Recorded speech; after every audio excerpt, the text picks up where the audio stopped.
JEE Main 23 जनवरी morning shift 2026 physics के कुछ क्वेश्चंस। सो ये रहा first question. There are 2 point charges, one at the vertex and other at the face. Cube है ये, ठीक है। सो एक चार्ज यहाँ रखा है वर्टेक्स पे और एक यहाँ है फेस के सेंटर पे। Okay, so find the electric flux through the cube. तो भी इस क्वेश्चन को करने के लिए हमें सबसे पहले तो ये देखना पड़ेगा कि ये जो आपका क्यूब है इसके सराउंडिंग में मैं कितने और क्यूब रखूं कि ये यहाँ जो रखा है 2 क्यूब वर्टेक्स पे, ये मतलब उस सिस्टम के सेंटर पे आ जाए। ठीक है, तो जब भी वर्टेक्स पे चार्ज रखा होगा तो मुझे ऐसे 7 क्यूब्स की और ज़रूरत पड़ेगी। तो ये वर्चुअल क्यूब्स होंगे जो मैं ऐसे रखूँगा कि ये बिल्कुल इस 8 सिस्टम जो क्यूब्स का बन गया उसके सेंटर पे आ जाए 2 क्यूब। ठीक है, तो फिर यहाँ से आपने देखा कि टोटल हो गए 8, एक हो गए 7 वर्चुअल क्यूब्स हो गए और एक ओरिजिनल है। ठीक है, 2 क्यू चार्ज की बात कर रहे हैं जो वर्टेक्स पे है। मतलब इसके सराउंडिंग में कुछ ऐसा सिस्टम क्रिएट कर दो कि जो 2 क्यू है जो वर्टेक्स पे है वो सेंटर पे हो, सेंटर पे दिखे। तो आपको 7 क्यूब्स रखने हैं इसके ऊपर नीचे दाएं बाएं जो भी है, तो सेंटर पे दिखेगा आपको। ठीक है, सो इसका मतलब ये हो गया कि 8 क्यूब, जब गॉसेस थ्योरम लगा देते हैं 8 क्यूब्स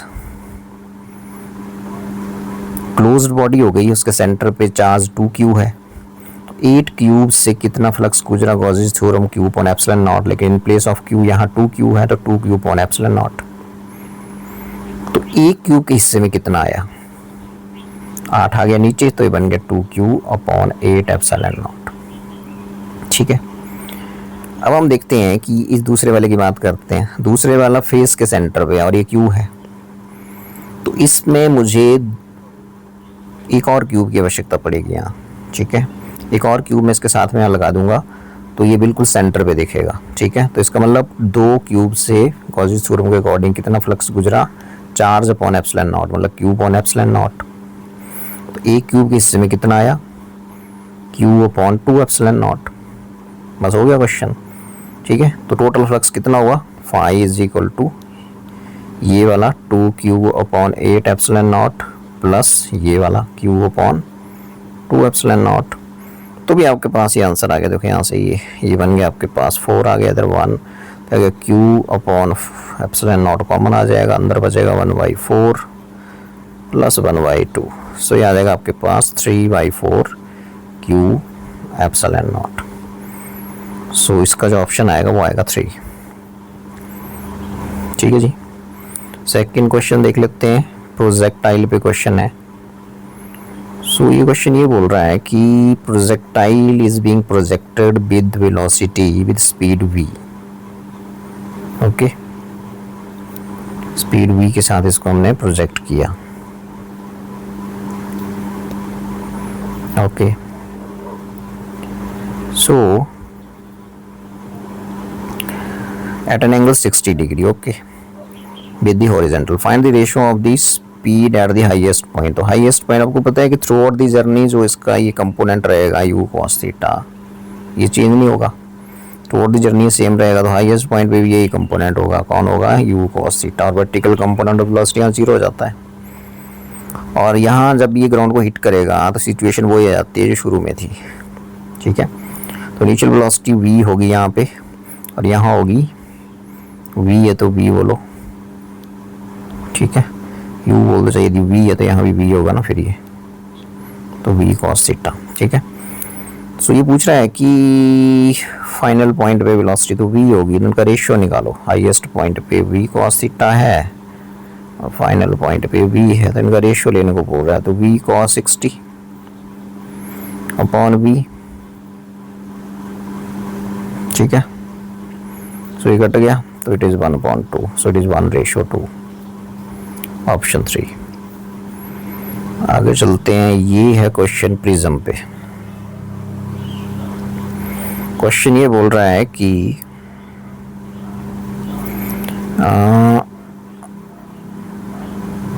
एंगल ऑफ प्रिज्म निकालिए फॉर डिस्पर्शन विदाउट डेविएशन। अब डेविएशन नहीं हो रहा है, मीन्स डेविएशन दोनों में सेम है। तो डेविएशन का फॉर्मूला होता है म्यू माइनस 1 इंटू ए, स्मॉल एंगल प्रिज्म के लिए ना। तो 2 = 1 कर दो, तो ये बन गया म्यू 2, डेविएशन तो कांस्टेंट है, so mu 2 minus 1 into A 2 is equal to mu 1 minus 1 into A 1। अब ये है आपका ए 2 ए वाला, ठीक है, और ये ए 1 है, ठीक है, और ये म्यू 2 है और ये म्यू 1 है। पुट कर देते हैं तो म्यू 2 माइनस 1 मतलब 1.90 माइनस 1 इंटू ए 2, ए 2 ए है, ठीक है। म्यू 1 कितना है 1.72 माइनस 1 इंटू ए 1 कितना है 5 डिग्री। सो भी यहाँ से 0.90 आ गया, ए इज इक्वल टू 0.72 इंटू 5, ठीक है। तो यहाँ से ए यदि पूछे कोई तो ए आ जाएगा नीचे, ठीक है जी, ये आ गया 90। तो 9 का कर देते हैं, तो 9 से करेंगे तो भाई यहाँ डेसिमल कैंसिल हो गए, ये आ गया 10, 9 8 जा 72, तो ये आ गया 2 2 जा 2 4 जा 8, 2 5 जा ये, तो ये आ गया 20, 5 से 5 कैंसिल, तो एंगल ये जाएगा 4 डिग्री, ऑप्शन 2। क्योंकि विदाउट डेविएशन थी, मतलब डेल्टा कांस्टेंट है, ठीक है। तो ये चीज़ कांस्टेंट है, कांस्टेंट तो इसका 1 2 बना दीजिए, और ए 2 मिसिंग था वो निकाल लिया हमने, ठीक है। तो ये अच्छा का पेपर था भाई, 23 जनवरी मॉर्निंग शिफ्ट का, मज़ेदार पेपर था ये। तो find the for the given set of measurement find relative error. देखो सिंपल सा क्वेश्चन पूछ लिया। रिलेटिव एरर के लिए सब रीडिंग्स का पहले हम मीन निकालते हैं। सो मीन वैल्यूज़ की आ जाएगी, इन सबको ऐड कर दो, 19.75 प्लस 18.25 प्लस 17.01/4। तो इसको ऐड करेंगे तो ये आ जाएगा आपके पास, ये आ जाएगा आपके पास 18.75, ठीक है। उसके बाद फिर आपने एब्सोल्यूट एरर निकालना है हर रीडिंग में, फिर उसका मीन निकालना है, ठीक है। तो एब्सोल्यूट एरर होता है डेल्टा एक्स, पहली रीडिंग में, फिर दूसरी में, फिर तीसरी में, फिर चौथी में, ठीक है। तो मीन वैल्यू से जो अलग अलग वैल्यूज वो माइनस करते जाना है। सो ये आ जाएगा 20 माइनस 18.75। तो इसमें सिर्फ आपने तो कोई वैल्यू माइनस भी आएगी तो भी आपने वो प्लस ही लेनी है, तो बड़े से छोटा घटाना है, सिंपल ऐसे याद रख लो। तो ये आ गया 19, उसके बाद है 20 माइनस कितना, दूसरी रीडिंग ये है, फिर 20 नहीं सॉरी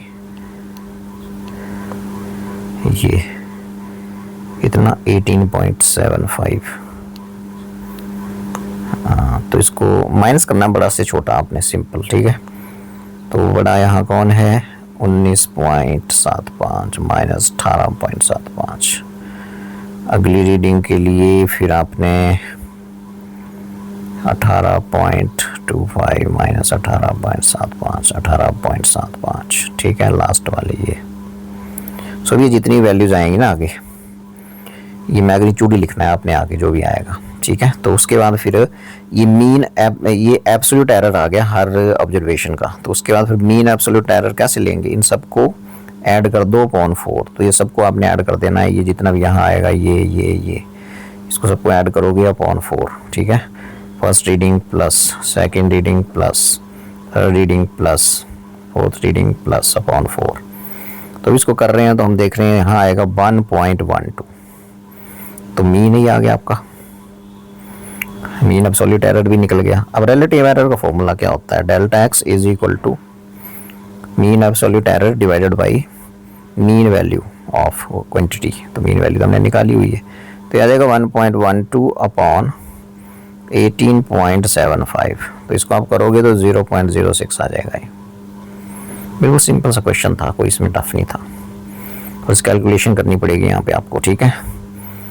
तो यदि यहाँ करें तो आ जाएगा 1.25, और ये आ जाएगा आपका 1.00, और ये आ जाएगा आपका, बिकॉज मैग्नीट्यूड ही लेना मेरे को, तो ये आ जाएगा आपका 0.50, और ये आ जाएगा 17.1 है ना।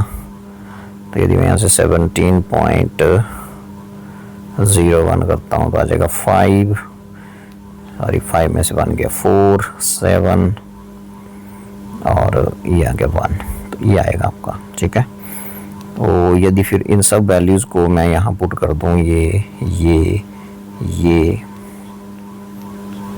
और ये, ठीक है, तो फिर आपके पास पहली वैल्यू क्या है 1.25, दूसरी वैल्यू 1, तीसरी वैल्यू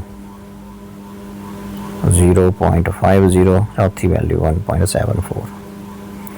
इसको ऑन करेंगे तो फिर ये आ जाएगा 1.12 और फिर लास्ट में इसको डिवाइड करेंगे यदि मीन वैल्यू से तो आपके पास 0.06 आंसर आ जाएगा, ऑप्शन 2 आ जाएगा इसका।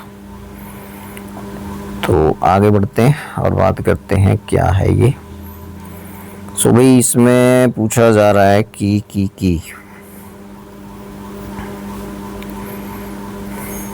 Find out the correct energy for the ground state. Okay, transition दी जा रही है N से M। ठीक है, तो पूछ रहा है कि कौन सा ऑप्शन ठीक है।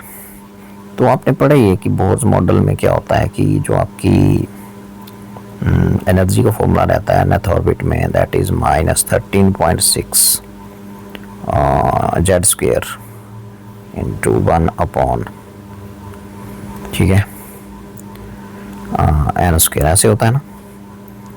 सो यदि ऑर्बिट नंबर, यदि नीचे वाला अपर वाला ऑर्बिट n है, लोअर वाला मान लो m है, तो यहाँ एनर्जी ज़्यादा होती है, एनर्जी यहाँ मोर होती है ज़्यादा, और यहाँ एनर्जी लेस होती है।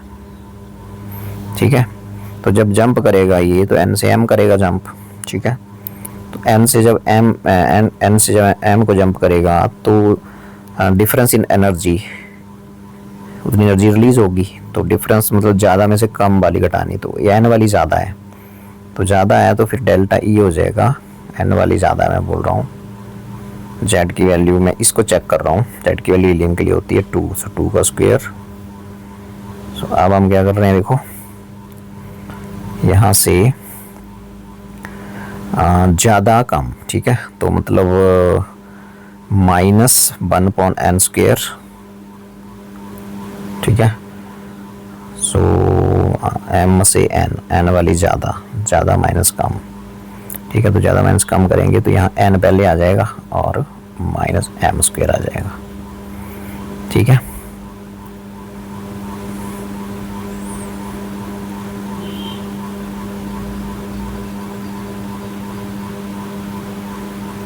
तो यहाँ ट्रांजिशन हो रहा है 2 से 1, तो ट्रांजिशन 2 से 1 हो रहा है ना, तो भी 2 से 1 आ जाएगा, तो ज़्यादा माइनस कम करेंगे तो -1/n² -1/m², तो -m के साथ पहले आएगा, m के साथ पहले आएगा। यस, m² आ जाएगा और अगला आ जाएगा n²। ठीक है, कुछ नहीं किया मैंने, डेल्टा E जो है बेसिकली वो हो जाएगा ज़्यादा वाली एनर्जी, nth ऑर्बिट में हायर वाले में ज़्यादा होगी। ठीक है, जैसे ऊपर को जाते हैं ना 1 2 3 4, तो आपको पता है वो एनर्जी बढ़ती जाती है ना, और इन्फिनिटी में जाके 0 हो जाएगी। तो E हायर वाली n है -em, ये करूँगा मैं। अब एनर्जी का ऑलरेडी माइनस है, तो यहाँ m वाली के साथ यहाँ माइनस आ रहा है, तो -m वाली के साथ -+ हो जाएगा, तो प्लस वाली मैंने पहले लिख दी। सो डेल्टा E यहाँ से आ जाएगा, देखो -13.6 × 4। अब m आपका लोअर ऑर्बिट है, लोअर ऑर्बिट यहाँ 1 है, तो 1 का स्क्वायर, और हायर वाला 2 है, तो 1/2 का स्क्वायर। तो ये बन गया आपके पास डेल्टा E = 13.6 × 4। तो 1 - 1/4 बनेगा 3/4, 4 से 4 cancel, so 13.6 × 3 40.8 electron volt. So this will be the option 3। तीसरी वाली ट्रांजिशन ठीक होगी यहाँ पे। ठीक है, साथ में एक छोटा सा क्वेश्चन और था कि which of the following material है बिगर यंग्स मॉडुलस। स्ट्रेस और स्ट्रेन ग्राफ है, लेकिन स्ट्रेस नहीं लिया यहाँ पे, इसने स्ट्रेन ले लिया, तो इसका जो स्लोप होगा वो होगा strain upon stress. Y axis पे क्या है, स्ट्रेन अपॉन स्ट्रेस। ठीक है, चेंज इन स्ट्रेन आ जाएगा, मतलब चेंज इन स्ट्रेन और change in stress. Okay, so slope जो होता है बेसिकली यहाँ पे ये आ गया यंग मॉडुलस का रेसिप्रोकल। देखो स्ट्रेस अपॉन स्ट्रेन होता है आपका यंग मॉडुलस, तो उलट उसका 1/बाई हो गया। सो मतलब बाई यहाँ से आ गया 1 स्लोप ग्राफ का, ठीक है। स्लोप किसका? इस ग्राफ का, slope of strain stress graph. तो यहाँ से यदि हम देखें तो एंगल पे डिपेंड करता है, स्लोप होता है tan थीटा, तो इसके लिए सबसे कम है स्लोप डी वाले मटेरियल के लिए। तो जिसके लिए स्लोप कम होगा उसके लिए बाई ज़्यादा होगा, तो डी मटेरियल के लिए स्लोप सबसे कम है तो बाई सबसे ज़्यादा, तो ऑप्शन 4। सो यदि हम आगे बढ़े तो हम बात करते हैं कि अगला क्वेश्चन क्या बोल रहा है कि फाइंड हाइट h मीटर में such that wall be just be able to reach Q after elastic collision भी दे। अच्छा, ए के साथ इसका कोलिजन होगा, ओके। तो तुम्हें पता इलास्टिक कोलिजन है, सेम मास है, तो फिर ये अपनी जो वेलोसिटी है उनको क्या करती है? एक्सचेंज करती है, ठीक है। तो यदि हम बात करें कि कितनी हाइट ऊपर को राइज करेगी, तो तुम्हें पता ही है कि यहाँ पे और ये सर्कल में जा रही है फिर आगे, ठीक है। तो पोटेंशियल एनर्जी जो होगी वो हो जाएगी mgh, और मोशन में आएगी तो वो किस में कन्वर्ट हो जाएगी? काइनेटिक एनर्जी में। ये आ गया। सो mgh यहाँ से हो जाएगा हाफ m। अब वर्टिकल सर्कल में आपने पढ़ा है कि जो वेलोसिटी होती है लोवेस्ट पॉइंट पे, यदि लूप को कंप्लीट होना है, तो लूप तो हो ही चुका है यहाँ पे, तो वो होती है √5gr। तो √5gr वेलोसिटी की जगह लिख दिया उसका स्क्वायर, m से m कैंसिल, ठीक है। तो ये आ गया gh is equal to half into 5, okay, gr। So यहाँ से देखो g भी कैंसिल हो गया, सो भी h आ गया यहाँ से आपका हाफ 5, और r की वैल्यू की बने शायद 10 सेंटीमीटर के बना दो मीटर, तो 10/100। सो भी ये 0 कट गई, 5 से ये कट गया, 5 2 10, 1/4 मीटर। तो ये आ गया।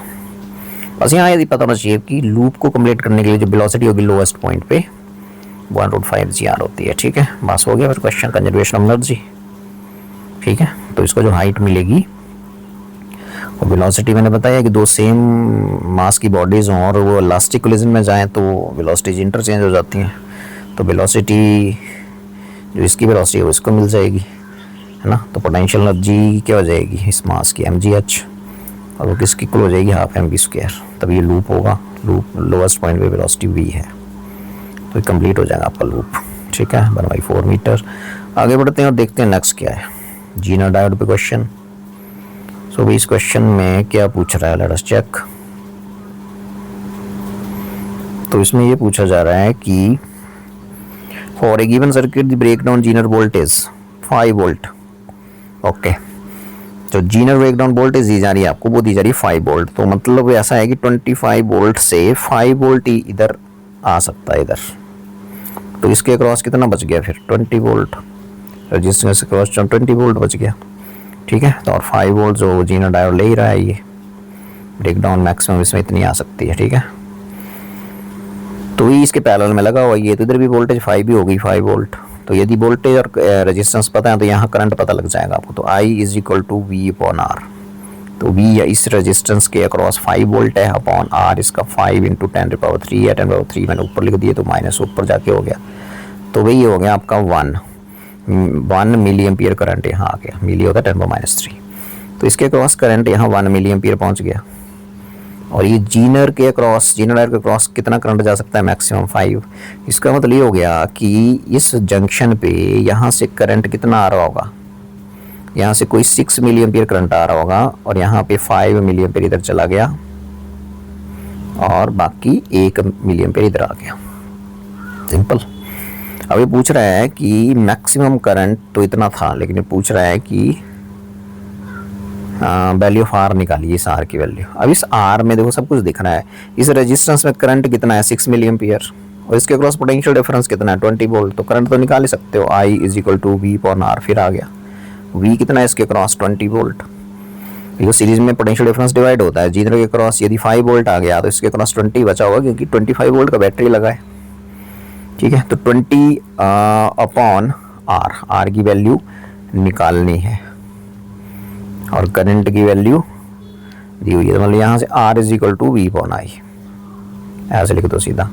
V है इसके अक्रॉस 20, I की वैल्यू इसमें जा रही है total 6 milli ampere current, 6 into 10⁻³ तो ये क्या गया 20/6 इंटू 10⁻³ ऊपर चला गया, ये आ गया 10, 2 3 6 हो गया। सो भाई 10/3, 10/3 को बोलते हैं किलो और रेजिस्टेंस भी होता है ओम, 10/3 किलो ओम। Good question. अब चलते हैं एक कैपेसिटेंस का क्वेश्चन दिख रहा है अभी ये। सो इस क्वेश्चन में शानदार क्वेश्चन था, ये भी बहुत ही शानदार। और अब इसमें ये देखो करना क्या है। इस क्वेश्चन में हमें इस कैपेसिटर का कैपेसिटेंस पूछा है। यदि हर प्लेट का एरिया ए हो, ये आपकी प्लेट है, ये ए एरिया की है, ठीक है, ये प्लेट भी एरिया की है, बीच वाली भी एरिया की हो गई, ठीक है। तो बोलते हैं कि इस मीडियम में इधर डाइलेक्ट्रिक स्लैब इंट्रोड्यूस कर दिया हुआ कुछ, जिसका डाइलेक्ट्रिक कांस्टेंट K1 है, मतलब वो 3 है, ये दिया हुआ 3, ओके। सो अब आपको पता है कि ऐसा हो कुछ। तो अब आप देखिए यहाँ पे ये डिस्टेंस टोटल D है ना। पहले हम इसको देख लेते हैं, इन दोनों को, K2 K3 को। इसमें हुआ क्या बेसिकली, इसमें हुआ है कि ये जो आपका एरिया है, ये इस कैपेसिटर की बात करें हम, इस वाले की, ये तो भाई यहाँ पे एरिया भी आधा हो गया और डिस्टेंस भी आधी हो गई, ठीक है। और यदि हम नीचे वाले की बात करें इसकी, तो यहाँ भी वैसा ही हुआ, यहाँ भी वैसा ही हुआ, एरिया आधा हो गया और डिस्टेंस भी तुम्हें दिख ही रही है कि आधी हो गई, यहाँ से लेके यहाँ तक D/2 हो गई। तो इसके कैपेसिटेंस को मैं C2 बोल देता हूँ, इसके C1 बोल देता हूँ, इस वाले को मैं C1 बोल दूंगा, ओके। C1 इसका है, ये आ गया C1, और इसका मैं C2 बोल देता हूँ, और नीचे वाले का C3, इसका मैं C3 बोल देता हूँ, ठीक है। अब C2 और C3 जो हैं वो हैं सीरीज़ में, ठीक है। इन दोनों का नेट निकालेंगे इक्विवेलेंट, और फिर जो इनका इक्विवेलेंट आएगा वो इस इधर वाले के साथ कैसे हो जाएगा, सॉरी ये है पैरेलल में, और फिर ये इसके साथ हो जाएगा सीरीज़ में। तो पहले C2 और C3 निकाल लेते हैं, ठीक है।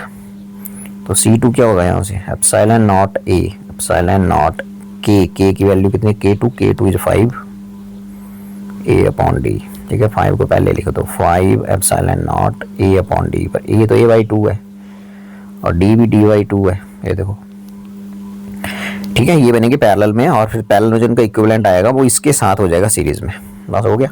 सो अभी यहाँ से देखो तो ये 2 तो कैंसिल हो गए, तो इसका मतलब ये C2 बच गया यहाँ से 5 epsilon not A upon D, ठीक है जी।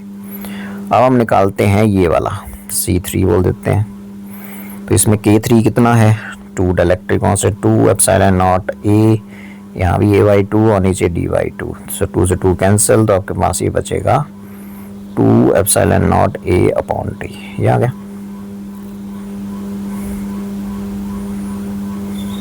ठीक है। सो फिर CP हो जाएगा, पैरेलल में ऐड हो जाते हैं C2 प्लस C3, ठीक है। तो CP यहाँ से C2 plus C3 means 5 epsilon not A/2 कितना हो गया, 7 epsilon not A upon D, ये आ गया। अब हम चलते हैं इधर वाले के पास ना, और इसका निकाल लेते हैं कैपेसिटेंस। तो इसका आ जाएगा C1 इज इक्वल टू, हाँ जी, एप्सिलॉन K कितना है इसका 3, ठीक है। तो इसका लिखेगा 3 एप्सिलॉन नॉट, ओके, एरिया कितना है, एरिया तो इसका A है, ठीक है, A लिख दिया, अपॉन D/2 हो गया, D/2, तो यहाँ गया आपके पास 6, 2 ऊपर चला गया तो 6 epsilon not A upon D, ये आ गया, ठीक है। तो अब C1 और CP हमें पता है। अब ये C1 इसका है और CP सिस्टम का है, दोनों सीरीज में है। तो सीरीज में आपको पता ही है कि फिर जो नेट आएगा वो आएगा आपके पास CS इज इक्वल टू, देख लेते हैं, CS इज इक्वल टू, हाँ जी,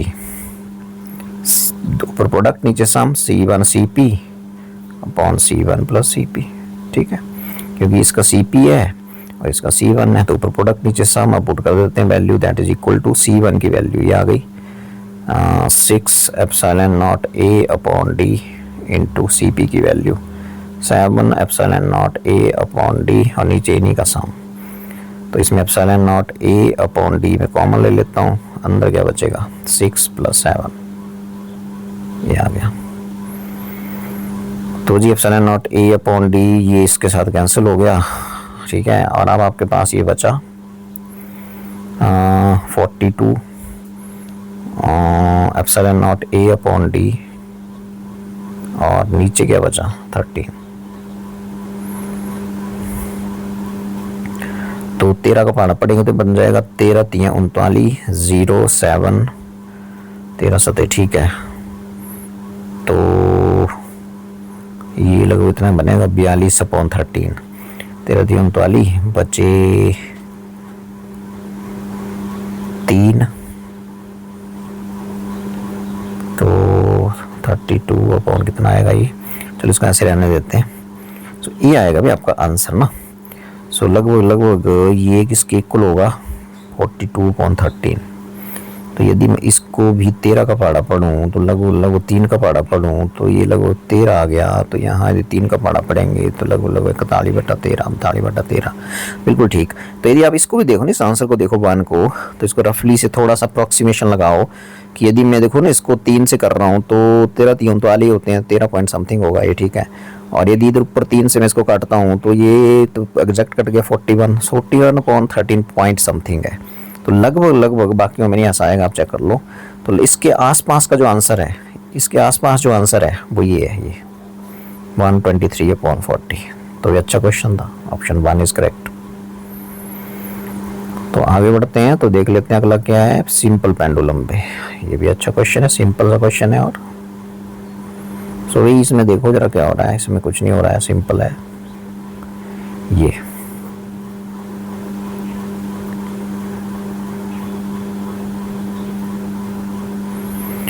So simple pendulum of length 3 meter completes 20 oscillation। भाई 20 oscillations उसने कंप्लीट कर ली, 20 oscillations कंप्लीट कर ली 10 सेकंड में। तो एक ऑसिलेशन के लिए गए समय को बोलते हैं टाइम पीरियड। तो इसका मतलब टाइम पीरियड आ गया ये 0.5 पहले केस में, ठीक है। तो जब लेंथ कितनी थी, लेंथ थी जब 3 मीटर, ठीक है। अब दूसरे केस में देख लेते हैं क्या हुआ। दूसरे केस में बोल रहा है कि 40 ऑसिलेशंस इन सेम टाइम, मतलब 40 ऑसिलेशंस अब इसने कर ली सेम टाइम, मतलब 10 सेकंड में। एक ऑसिलेशन के लिए कितना समय आएगा, ये आ गया, मतलब ये आ जाएगा आपके पास 0.25 सेकंड। तो ये आ गया T2, टाइम पीरियड लग गया जी पता। एक ऑसिलेशन के लिए इसमें होता टाइम पीरियड। अब ये पूछ रहा है कि लेंथ कितनी होगी इस केस में, मान लो L2 होगी, ये पता करना है। ये यदि L1 थी तो तुम्हें बताइए कि T = 2π√L/G होता है ना। तो स्क्वायर करो दोनों तरफ, G तो कांस्टेंट, 2y भी कांस्टेंट है, तो इसका मतलब L डायरेक्टली प्रोपोर्शनल टू क्या हो गया यहाँ से T²। तो इसका फिर 2 निकालना है, तो L2/L1 = T2/T1 का होल स्क्वायर। अगले स्टेप में ये L1 इधर आ जाएगा।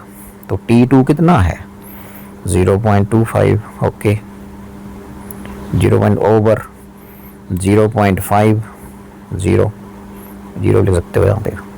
और लेंथ कितनी थी 3, डेसिमल कट गए, 25 × 25, 25 × 50, 3/2 मतलब 1.5। लो जी हो गया। अब दूसरा आंसर है 3/2 ही नहीं बचा, दूसरा और आ रहा, स्क्वायर भी था, और ये स्क्वायर भी था वही। ऐसी कैलकुलेशन करने के लिए थोड़ा सा ना जल्दी नहीं करते हैं। देखो ये आ गया स्क्वायर इंटू कितना है भाई 3, ठीक है। लेंथ L1 3 है, तो अंदर तो आ गया 1/2, 25 × 25, 25 दूना आ गया 1/2 का स्क्वायर इंटू 3, मतलब 3/4, मतलब 0.75 मीटर। ये होगी लेंथ दूसरे केस में, ऑप्शन 1। उसके बाद हम चलते हैं स्प्रिंग पे, ओके। ये वर्टिकल स्प्रिंग है, तो इसमें देखिए बड़े ध्यान से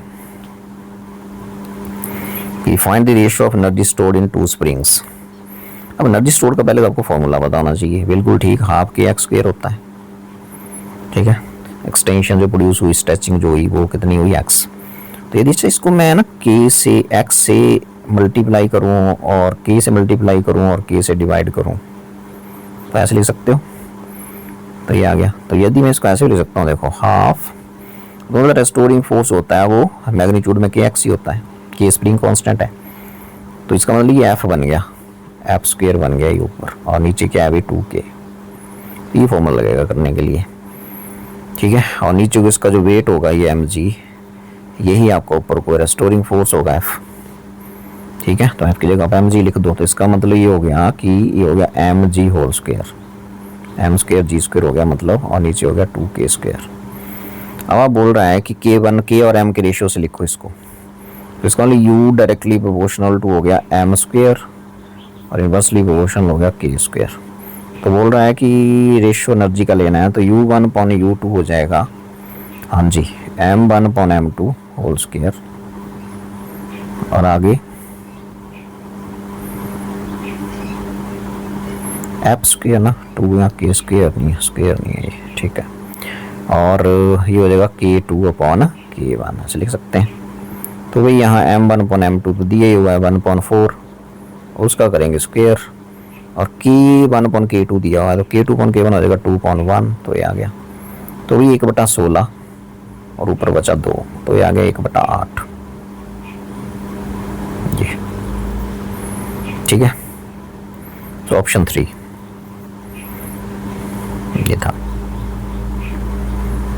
ठीक है। m1 तो m1g हो जाएगा, इस केस में नीचे को m2g हो जाएगा, और ऊपर की तरफ फोर्स लग गिरा है, स्टोरिंग फोर्स, ठीक है। सो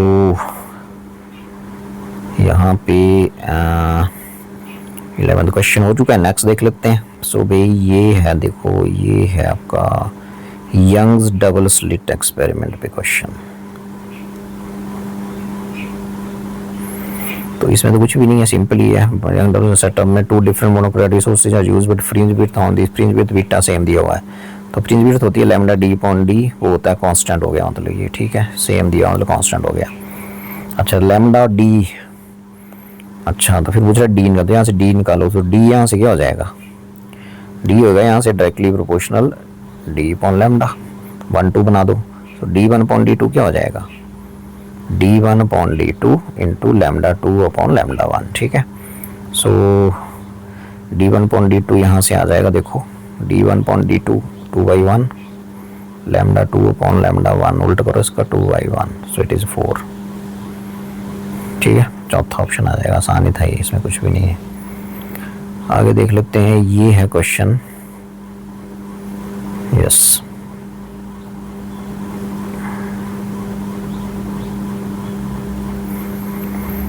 तो इस क्वेश्चन में, अच्छा क्वेश्चन है ये, तो इस क्वेश्चन को करने के लिए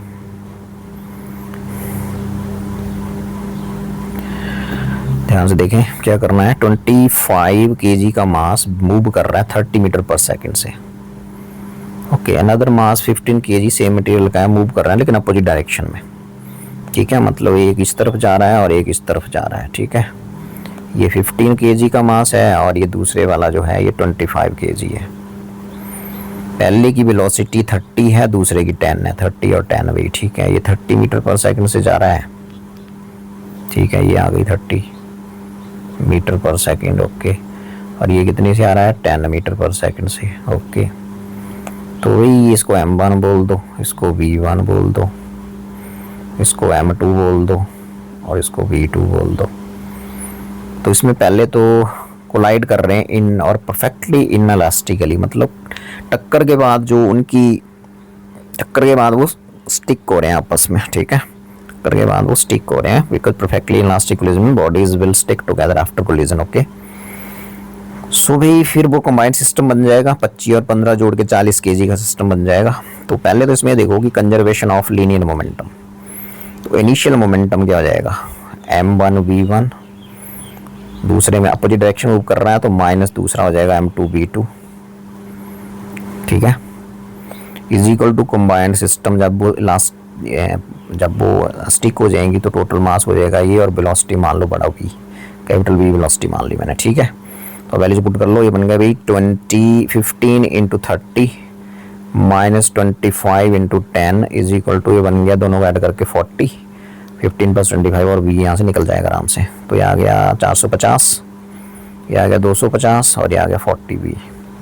तो यहाँ से v आ जाएगा 450 में से 250 गया 200/40, तो वही आ जाएगा 5 या 50 सॉरी। तो जो कंबाइंड सिस्टम है वो कितनी वेलोसिटी से मूव करेगा, 50 मीटर पर सेकंड से। लेट्स चेक इट अगेन, गलती तो नहीं हो गई। 15 × 3 = 45, ठीक है। 15 × 3 = 45 नहीं, 15 और 10 था,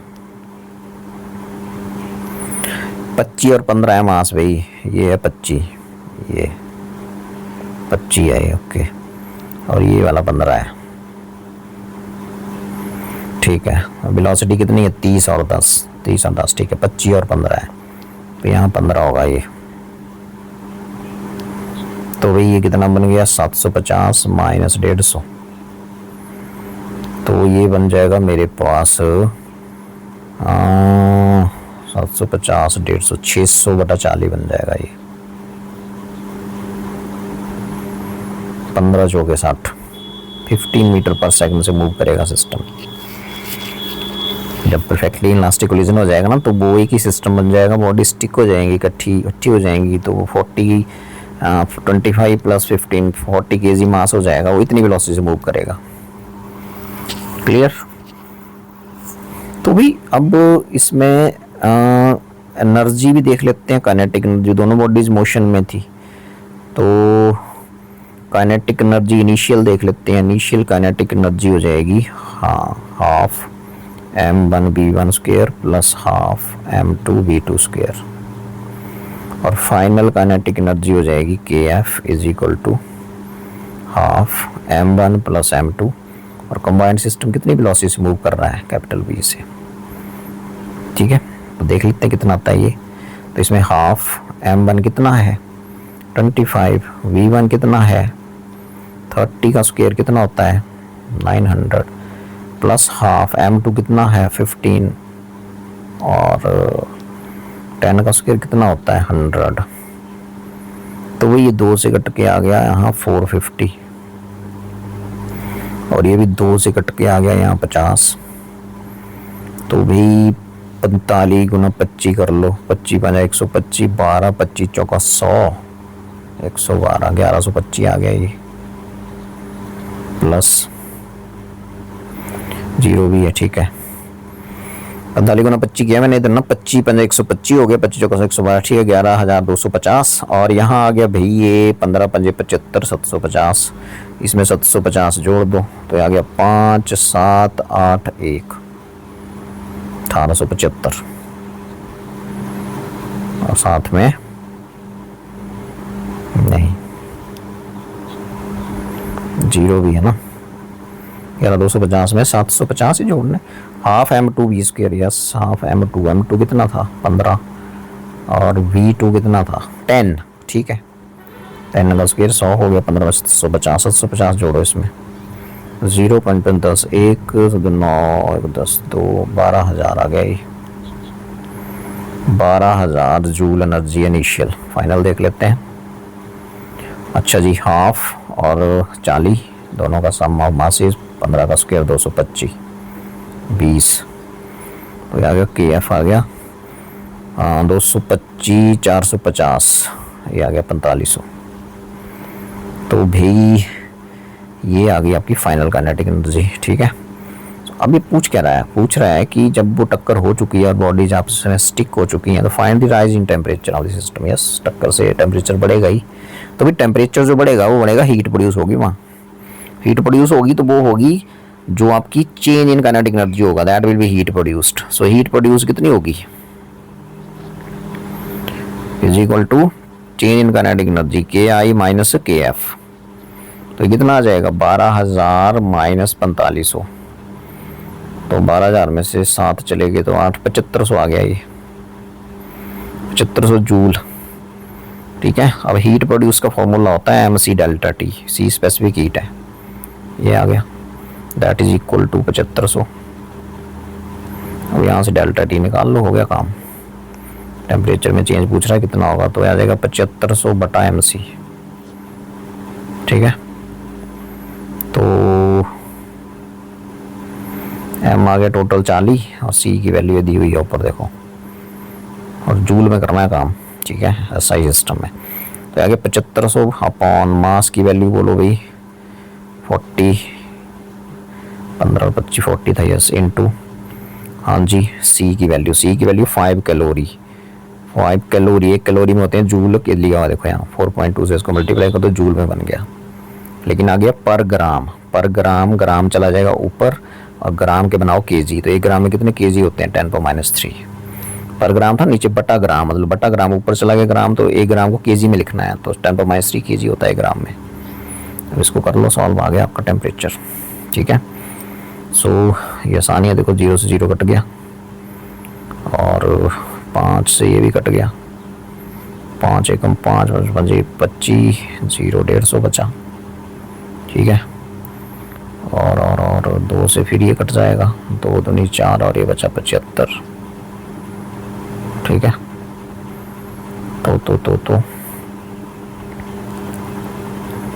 तो आपके पास आ जाएगा ये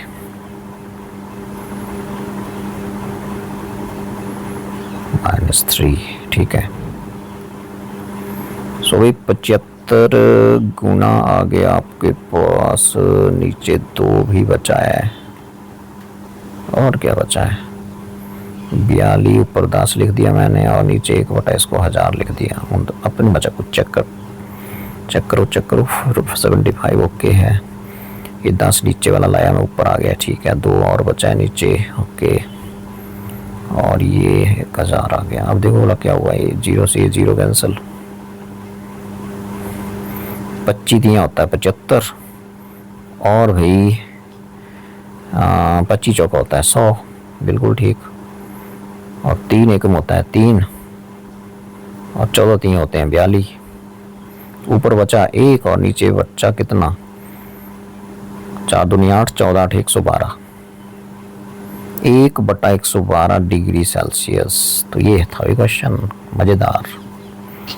ठीक है, तो इसमें कुछ नहीं, बॉडीज कोलाइड कर रही हैं, अपोजिट डायरेक्शन में मूव कर रही हैं, तो पहले तो कंजर्वेशन ऑफ लीनियर मोमेंटम लगाइए और वहाँ से जब वो टक्कर के बाद स्टिक हो जाती हैं तो फिर वो सिस्टम भी मूव करता है कितनी वेलोसिटी से 15 मीटर पर सेकेंड से। ओके, तो यदि ऐसा हो रहा है तो फिर फाइनल वेलोसिटी पता लग गई। अब क्वेश्चन है कि दोनों बॉडीज मोशन में थी, तो इनिशियल काइनेटिक एनर्जी पहली की प्लस दूसरी की ये आ गई 12,000 जूल, और टक्कर के बाद जब वो सिस्टम कंबाइंड सिस्टम 15 मीटर पर सेकेंड से भाग रहा है तो फाइनल काइनेटिक एनर्जी निकाल ली, तो ये आ गई 4500 जूल।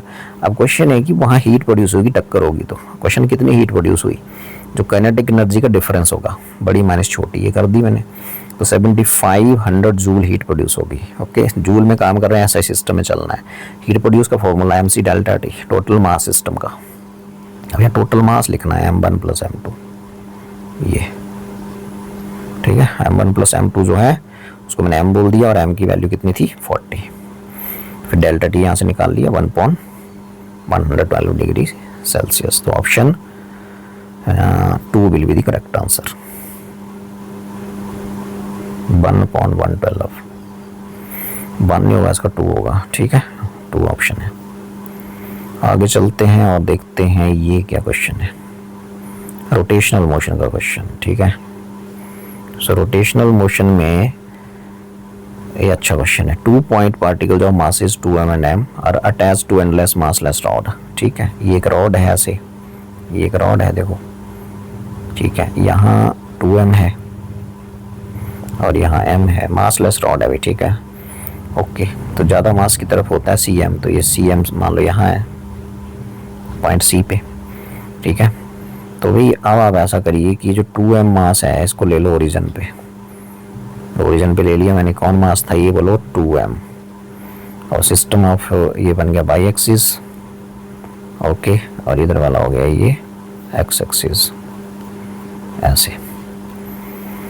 ठीक है, अब दोनों मासेस के बीच का डिस्टेंस कितना है, रॉड की लेंथ के बराबर हो गया ये। क्लियर? सो भी अब आप देखो कि यदि ये डिस्टेंस x है तो फिर इधर को कितना बचेगा, ये ये बचेगा L माइनस एक्स, बिल्कुल ठीक।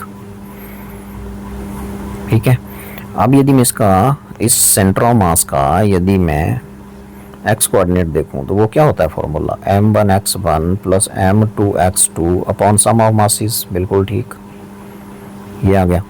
सो भी m1 कितना है, m1 है 2m, x1 मीन ये डिस्टेंस x1 ओरिजिन से होती है, तो ये तो ओरिजिन पे लिया मैंने। इसमें सिंपल जब न्यूमेरिकल करते हैं ना हम सॉल्व, तो take one of the mass is are the origin, तो 2m मैंने ओरिजिन पे लिया तो इसका डिस्टेंस ओरिजिन से 0 हो गया, तो ये हो गया 0 प्लस m2 तो m है और ओरिजिन से कितना दूर है, जितना रॉड का लेंथ है, अपॉन 2m प्लस 2m कितना हो गया 3m, तो ये हो गया, देखो m से m कैंसिल है तो 0 हो गया ना, m से m कैंसिल हो गया तो बचा l/3। अच्छा, मतलब x l/3 आ गया, तो यहाँ से यहाँ तक l/3 हो गया ये, तो परे को कितना बचेगा, l माइनस l/3 मतलब 2l/3 बचेगा परे को। ठीक है, 2l/3 ये लिख दिया। अब डिस्टेंस से आपको पता लग गई, अब क्या करना है, पढ़ो। Find angular momentum of the system about an axis passing through their centre of mass. ठीक है, इस एक्सिस के बाहर निकालना है जो सेंटर ऑफ मास से निकल रही है, axis and perpendicular to rod. मतलब हो ये हो गया बोलने का कि इस एक्सिस के बाहर निकालना है जो आपकी यहाँ से गुजर रही है, ये सी से गुजर रही है ऐसे ये। ठीक है, तो भी इस एक्सिस के बाहर यदि हम निकालें तो फिर आप बड़े ध्यान से देखो, यदि बड़े ध्यान पूर्वक यदि आप देखो तो इस एक्सिस के अबाउट 2m का मोमेंट ऑफ इनर्शिया निकाल लो, फिर m का निकाल लो। ठीक है, रॉड तो मासलेस है, उसका होगा नहीं, तो भी कौन बताएगा कि कितना होगा moment of inertia. So moment of inertia होगा I is equal to 2m mass का डिस्टेंस देख लो C से, ये C पॉइंट है, तो 2m इंटू l/3 का होल स्क्वायर, ये होता है ना mr स्क्वायर, प्लस इस मास का मोमेंट ऑफ इनर्शिया इस एक्सिस के अबाउट कितना होगा, ये मास इंटू डिस्टेंस का होल स्क्वायर, तो मतलब m इंटू 2l/3 का होल स्क्वायर भाई। ठीक है, ये आ गया, तो इसको देख लो कितना आ गया मोमेंट ऑफ इनर्शिया, तो ये आ गया आपके पास 2m into l square by 9 plus m 4 आ गया, 2 का square 4l/9, l square upon 9। ठीक है, कॉमन क्या है 2ml स्क्वायर अपॉन 9 कॉमन है, ml स्क्वायर अपॉन 9 कॉमन है, अंदर क्या बच रहा है 2 प्लस 4 मतलब 6, ये आ गया, तो ये आ गया 6 अपॉन 9 ml स्क्वायर, 3 का बड़ा पड़ी ये 2/3 ml स्क्वायर, ये आ गया भी मोमेंट ऑफ इनर्शिया। अब क्या पूछ रहा है, तो एंगुलर मोमेंटम पूछ रहा है, तो एंगुलर मोमेंटम क्या होता है, L is equal to I omega, omega angular speed है। ठीक है, तो I की वैल्यू कितनी निकाली मैंने अभी 2/3 ml स्क्वायर, 2/3 ml स्क्वायर और आगे ओमेगा, ये आंसर होगा। ठीक है, तो first option will be there. ठीक है जी, तो ये था आपका क्वेश्चन। सो अच्छा क्वेश्चन था ये, मतलब आपको पहले तो इसमें मोमेंट ऑफ इनर्शिया निकालना था इस सिस्टम का। सिस्टम में दो ही मास हैं, रॉड तो मासलेस है, और एक्सिस भी उसने बोला था कि वो सेंटर ऑफ मास से गुजर रही है और रॉड की लेंथ के परपेंडिकुलर है, बिल्कुल ठीक। तो फिर मोमेंट ऑफ इनर्शिया क्या होता है, मास इंटू डिस्टेंस का स्क्वायर, तो 2m का डिस्टेंस कितना है l/3 का होल स्क्वायर। ठीक है, और इसका डिस्टेंस कितना है इस एक्सिस से, l minus x mean 2l/3 है, ये आ गया, सॉल्व किया तो moment of inertia 2/3 ml square आ गया। एंगुलर मोमेंटम होता है omega, omega if system is rotating with angular velocity omega, तो omega is angular speed. Okay, angular velocity omega, then 2/3 I की वैल्यू पुट कर दीजिए ml स्क्वायर ओमेगा। अच्छा क्वेश्चन था भाई, तो इसको देख लेते हैं। तो इस क्वेश्चन में क्या है,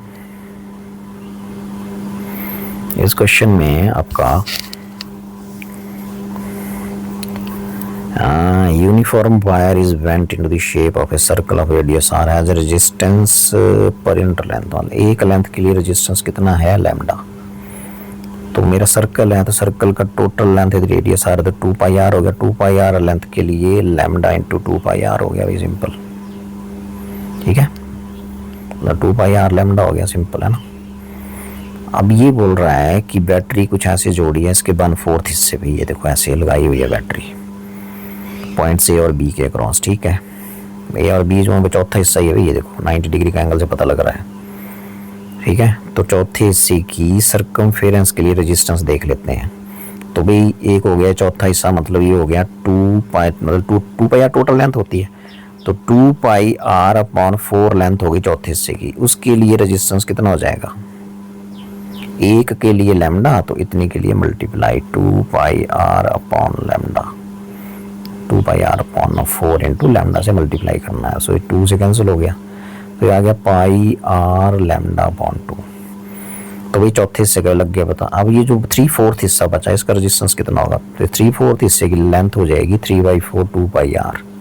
तो इस लेंथ के लिए रेजिस्टेंस कितना होगा, लैम्डा से मल्टीप्लाई कर दो। सो 3/4 2 पाई आर लैम्डा, ये आ गया, ठीक है जी। 2 एकम 2 2 दूनी 4, तो आ गया 3/2 पाई आर लैम्डा।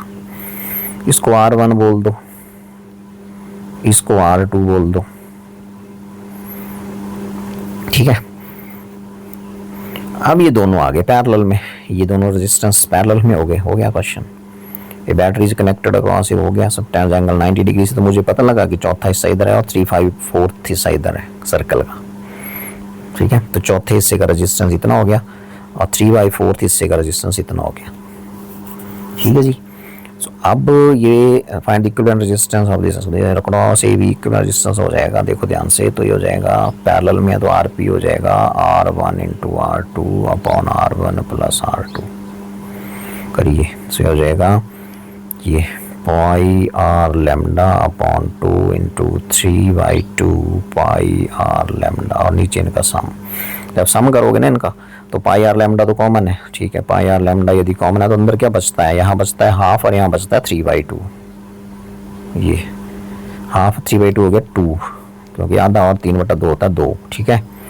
तो अब देख लेते हैं कितना आता है। तो आर पी आ जाएगा यहाँ से पाई आर लैम्डा, एक तो खत्म हो गया ये, तो ये आ गया आपके पास 3/4 पाई आर लैम्डा बचा ऊपर, और नीचे बचा 2, ये 1/2 प्लस 3/2 ही होता है। तो ये हो गया भाई 3/8 पाई आर लैम्डा, ये होगा तीसरा ऑप्शन 3/8 पाई आर लैम्डा, या लैम्डा रे की बात है। तो ये था, अच्छा क्वेश्चन था ये। आगे बढ़ते हैं, आगे बात करते हैं क्या, एसी के ऊपर क्वेश्चन है ये। जो एसी का चैप्टर है ना, उससे संबंधित प्रश्न है ये। तो ये जो क्वेश्चन है ना, ये सिंपल ही है, कैलकुलेशन लग रहा है मेरे को इसमें, है सिंपल ही। तो शुरू करते हैं, भी देखते हैं। Peak current in the circuit 5 milli ampere है, तो कैपेसिटेंस बताओ कितना है, ये सी की वैल्यू निकालनी है माइक्रोफैरेड में। पीक वैल्यू करंट की दी हुई है 5 मिली एम्पीयर, और पीक वैल्यू वोल्टेज की ये है, क्योंकि E0 साइन ओमेगा टी होता है ना, ये ओमेगा की जगह आपने 100 भरना है, देखो। तो भाई यहाँ से क्या बोलते हैं उसको, peak value E0 upon I0, तो ये बन जाएगा आपका इम्पीडेंस, ठीक है। तो ये हो जाएगा इम्पीडेंस की वैल्यू कितना हो गया, ये E0 50 upon I0 5 milli ampere, 5 मिली ऊपर जाके 10/3 हो जाएगा, ठीक है। सो ये हो गया आपके पास 10 की पावर 4, 10/4 ओम हो गया ये, ठीक है। अब जो आपको इम्पीडेंस होता है वो क्या होता है इसका, अंडर रूट, हाँ जी, R² plus XL² minus XC², ठीक है। तो ये Z की वैल्यू हो गई, यहाँ से आपको XC की तरफ पहुंचना है ना, तो इसको पहले लिख देते हैं। तो बनिए R² अंडर रूट, हाँ जी बोलिए आप, R इज 100 का स्क्वायर, ठीक है, प्लस XL होता है ओमेगा L, ओमेगा L का square minus, sorry omega L minus, ये बार होता है स्क्वायर, हाँ गलती नहीं करनी होती है, ये यहाँ होता है XL माइनस XC का होल स्क्वायर होता है, ठीक है। तो ये आ गया आपके पास ओमेगा एल माइनस एक्स ई को ऐसे रहने देते हैं और ये आ गया ऐसे, ठीक है, is equal to z. Z हम निकाल चुके हैं 10⁻⁴। अब भी यहाँ पे 100 का स्क्वायर चला, ऐसे रहना दो। अभी ओमेगा एल, ओमेगा की वैल्यू मैंने बताई थी 100, कंपैरिजन करेंगे तो 100 एल की वैल्यू कितनी है 2 हेनरी, तो 100 into 2 minus x e whole square is equal to 10⁻⁴। तो यदि मैं यहाँ से इस अंडर रूट को गायब करता हूँ तो अंडर रूट का दूसरे जाके स्क्वायर हो जाएगा, तो 10 पावर कितना बन जाएगा, ये 8, ठीक है। तो ये हो गया 10⁸। सो आगे यदि हम बात करते हैं तो आगे हमारे पास ये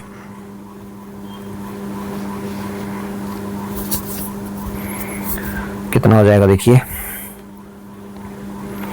हाँ कैलकुलेशन है भाई इसमें, और 10⁸ हो गया ना, ये 10⁸ हो गया, बिकॉज ये स्क्वायर रूट को गायब करके स्क्वायर हो गया, तो स्क्वायर 4 दूनी 8 हो गया, ठीक है। अब यहाँ से यदि मैं इस 100 को भी परे ले जाता हूँ तो बन गया, देखो, 200 माइनस एक्स सी का whole square is equal to 10⁸ minus 100 का स्क्वायर 100 इंटू 100, हाँ जी 10⁻⁴ लिख सकते हैं इसको परली तरफ, ठीक है। सो भी यहाँ से यदि हम बात करेंगे तो 200 minus x c is equal to 10⁻⁴। यदि मैं अंदर कॉमन लेता हूँ तो अंदर क्या बचता है, -1। अब देखो 10⁻⁴ -1 से तुम इसको 1 को घटाओगे तो लगभग 10⁻⁴ ही रह जाएगा, तो ये अप्रोक्सीमेशन लगानी है, ये देखो नियरली बोला है ना, तो ये लगभग 10⁻⁴ ही रहेगा ना।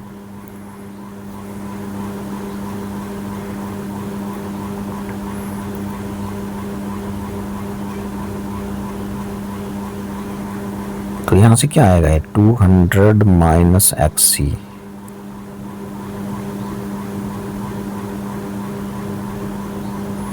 हाँ 10⁻⁴ ही रहा ना, ये स्क्वायर था यहाँ, और इसका हो जाएगा अंडर रूट जाके परे, तो यानी 200 माइनस एक्स सी अप्रॉक्सीमेटली कितना आएगा, ये 10⁻⁴ का ये होल स्क्वायर हो गया ना, ऐसे लिख सकते हो अंडर रूट, तो 10⁻⁴ ही बचा ना ये, तो बन गया 200 माइनस एक्स सी लगभग 10⁻⁴ ही बचा, ठीक है। तो यहाँ से यदि हम इसको इधर लाते हैं,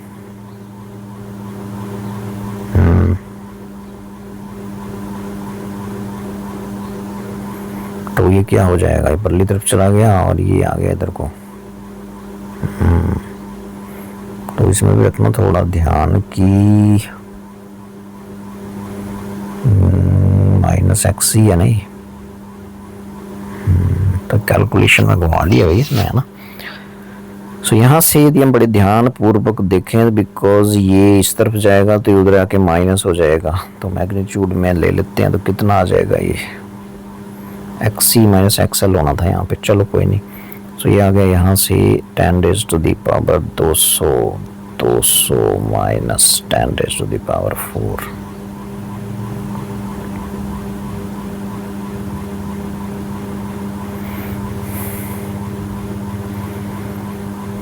ठीक है।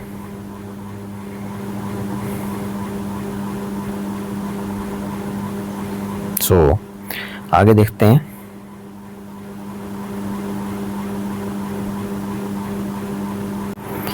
तो भी यहाँ से इसको हम ऐसे कर सकते हैं, बिकॉज यहाँ ये होता है कि जो चीज़ यहाँ ग्रेटर होगी, यदि एक्सएल ग्रेटर होगा तो पहले लिखेंगे, एक्ससी ग्रेटर होगा उसको पहले लिखेंगे। तो यहाँ आप देख रहे हो कि यदि मैं ऐसा करता हूँ तो यहाँ एक्ससी नेगेटिव आ रहा है, इसका मतलब एक्ससी नेगेटिव आ रहा है, इसका मतलब ये हो गया कि यहाँ पे एक्ससी माइनस एक्सएल होना था, तो ठीक है, एक्ससी माइनस एक्सएल होगा तो भी कैलकुलेशन में ज़्यादा फर्क नहीं यहाँ पड़ेगा। देखिए ध्यान से, अब एक्ससी इज इक्वल टू मैं लिख सकता हूँ यहाँ से, कितना आ गया ये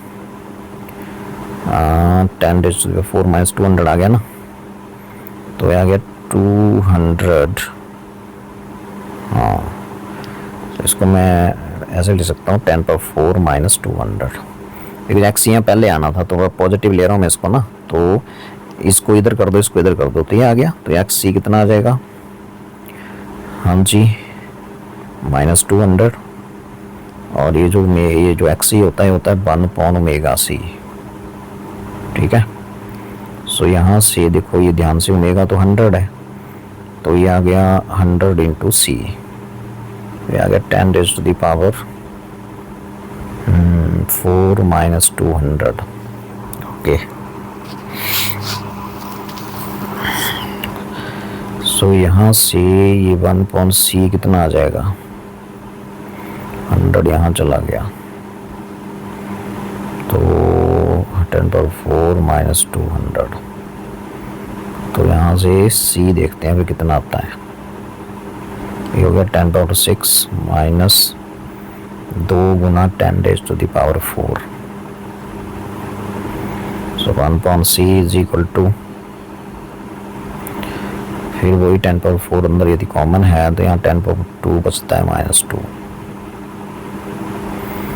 तो फिर मैं बोल रहा हूँ 2 को आपने अनकलेक्ट करना है, तो आपके पास क्या हो जाएगा, ये 1/c इज इक्वल टू हो जाएगा 10⁻⁶ अप्रॉक्सीमेटली।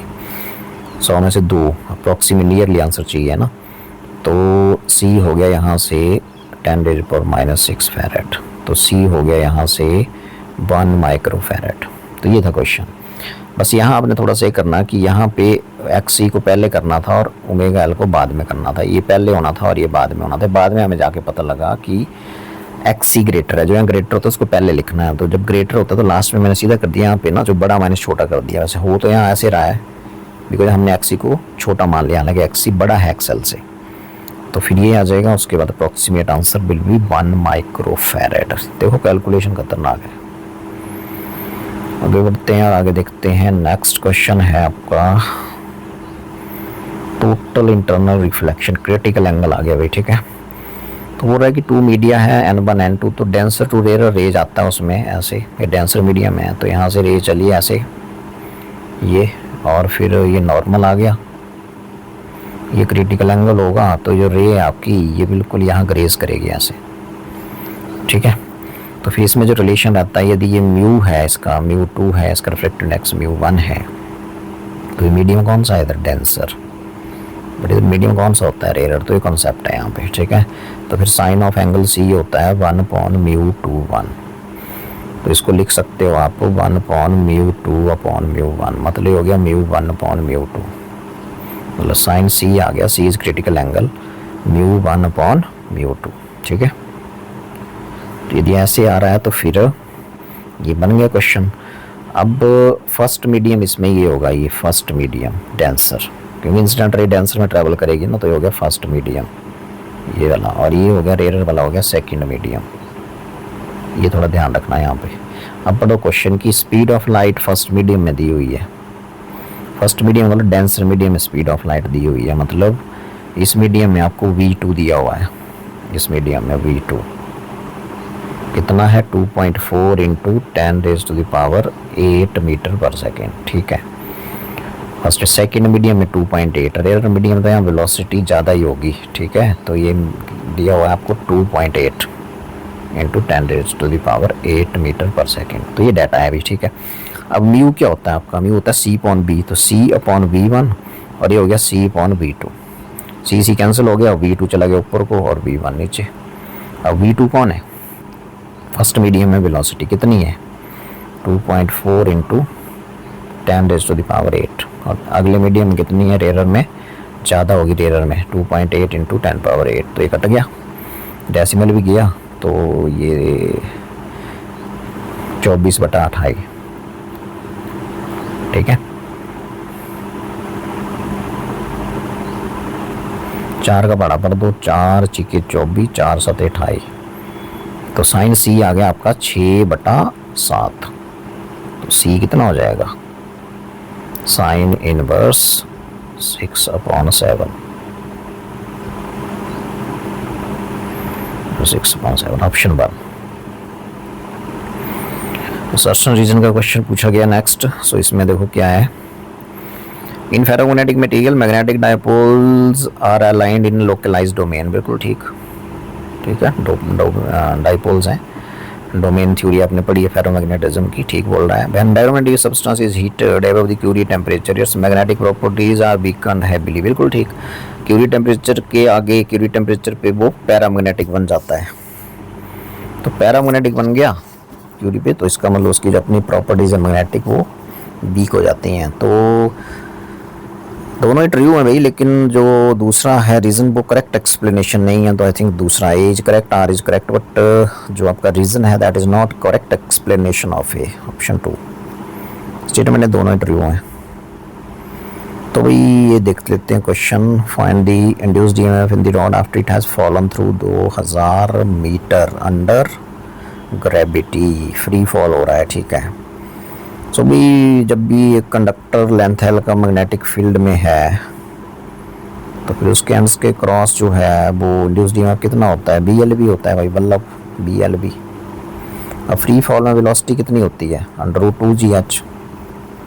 तो भाई E कितना है निकाल लेते हैं। B कितना है 0.2, लेंथ कितनी है 20/100 मीटर में, ओके। √2, G की वैल्यू 10 और 2000 मीटर ये नीचे को फ्री फॉल है, ठीक है। तो भाई E इज इक्वल टू आ गया 0.2, ये कट गया, ठीक है। 2 एकम 2 हो गया, 2 पंजे 10 हो गया, इनटू ये कितना आ गया 20। तो ये आ गया आपके पास 2 दूनी 4 और 4 0, 1 2 3 4 अंडर। तो आ गया 0.2/5, 4 का रूट 2 और 4 0 का रूट 100, 2 0 रहेंगे ना। तो 5 एकम 5, 5 दूनी 10, 20 दूना 40, दूना 80। सो ये आ गया आपके पास 2/10 इंटू 2 इंटू 20। तो भाई 10 से कट गया, 2 दूनी 4 दूनी 8, 8 वोल्ट इंड्यूस्ड ईएमएफ इसके एंड्स के क्रॉस प्रोड्यूस होगा, 8 वोल्ट, ठीक है। तो ये फॉर्मूला है भाई, इसमें V की वैल्यू फ्री फॉलिंग बॉडी का जो वेलोसिटी होता है ये होता है, बाकी वैल्यूज पुट करिए, विल गेट योर आंसर। सो भाई इसी के साथ ये ख़त्म होता है, ओके देन।